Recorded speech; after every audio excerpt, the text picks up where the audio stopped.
the stroke of a pen, 5 Supreme Court justices overturned a century of law designed to protect our elections from corporate spending, ran roughshod over long-standing precedent, struck down key provisions of our bipartisan campaign finance laws.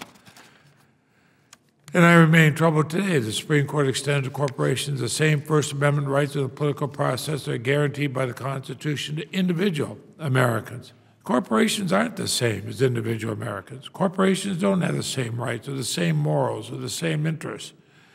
They can't vote in our democracy. If you followed them to logic, you'd say, logically, what the Supreme Court has said about them being persons, say, well, this country elected General Eisenhower as president. Shouldn't we elect General Electric as president? And we know we've elected a lot of yahoos as vice presidents. I think of people like Millard Fillmore. Why not elect Yahoo as a corporation as vice president? The founders understood that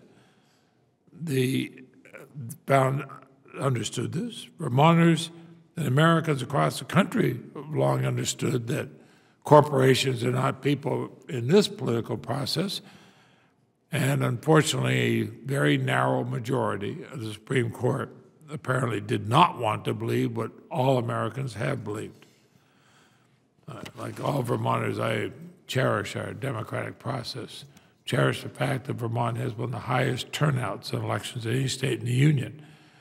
But we ought to be heard as Vermonters and not be undercut by corporate spending. But that's exactly what's happening with the waves of corporate money being spent in elections around the country.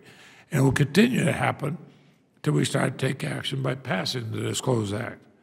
Now, my state of Vermont's a small state. It would not take more than a tiny fraction of the corporate money played in the airways to outspend every single Republican, every single Democrat in our state running for anything. That's wrong. You know, if a local city council or zoning board is considering an issue of corporate interest, what's to stop the corporations from just wiping them out? So I would urge my colleagues, whether you're a Republican or a Democrat, you have an interest in getting government back where everybody knows who's involved in the government, everybody knows who's spending in the government, and you have a chance for the candidates actually to have their voices to be heard. I would tell you, if we don't do this, the inability of good people in either party to come forward is going to stop, and the disrespect of our institutions, including the United States Supreme Court, will grow, and I can tell you right now, this country will suffer.